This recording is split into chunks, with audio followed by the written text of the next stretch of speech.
कहा जाता था कि उत्तर प्रदेश भारत की ये विकास का बैरियर है, आज वही उत्तर प्रदेश डार्क स्पॉट नहीं बल्कि भारत के विकास का एक ब्राइट स्पॉट के रूप में अग्रसर होकर के भारत के विकास का ग्रोथ इंजन बनने की तैयारी के साथ अपने आप को खड़ा किया है। आज उत्तर प्रदेश भारत के और प्रधानमंत्री मोदी जी के द्वारा विकास का जो भी विजन दिया गया है, विकास के उस विजन के अनुरूप हर एक कार्य में ड्राइविंग सीट पर बैठ करके लीडरशिप की स्थिति में आकर के कार्य के एक मॉडल प्रस्तुत करने का कार्य कर रहा है। और यही कारण है कि पिछले 7 वर्ष में उत्तर प्रदेश ने अपना परसेप्शन बदला है।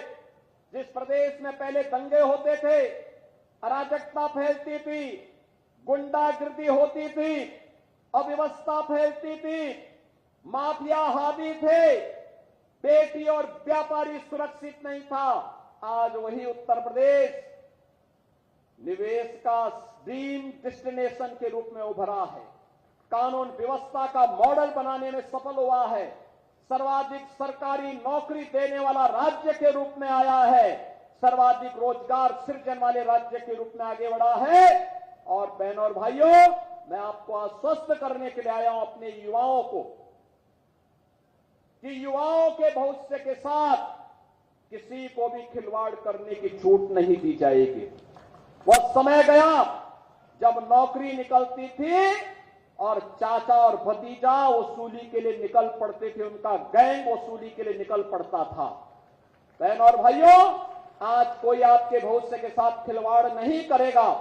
अगर कोई करने का दुस्साहस करेगा तो आप मान करके चलिए कि उसकी पूरी संपत्ति को जब्त करवा करके उसको गरीबों में वितरण करने का काम करवा देंगे।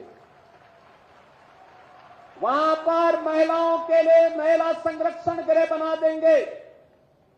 वहां पे निराश्रित बच्चों के लिए उनके लिए किसी कार्यक्रम के लिए स्थल का निर्माण करा देंगे। लेकिन किसी भी बेईमान और भ्रष्टाचारी को अराजकता फैलाने की छूट नहीं देंगे, युवाओं के भविष्य के साथ खिलवाड़ करने की छूट नहीं देंगे। और इसीलिए इन सब प्रयासों का परिणाम है कि हमने युवाओं की ऊर्जा का लाभ दिया, उन्हें सम्मान दिया, तो उत्तर प्रदेश देश की 7वीं बड़ी अर्थव्यवस्था से अब देश की नंबर 2 अर्थव्यवस्था बनने में सफल हुआ है। भारत की जीडीपी में आज उत्तर प्रदेश लगभग 9.5% का अपना योगदान दे करके देश की नंबर 2 अर्थव्यवस्था के रूप में उभर करके सामने आया है।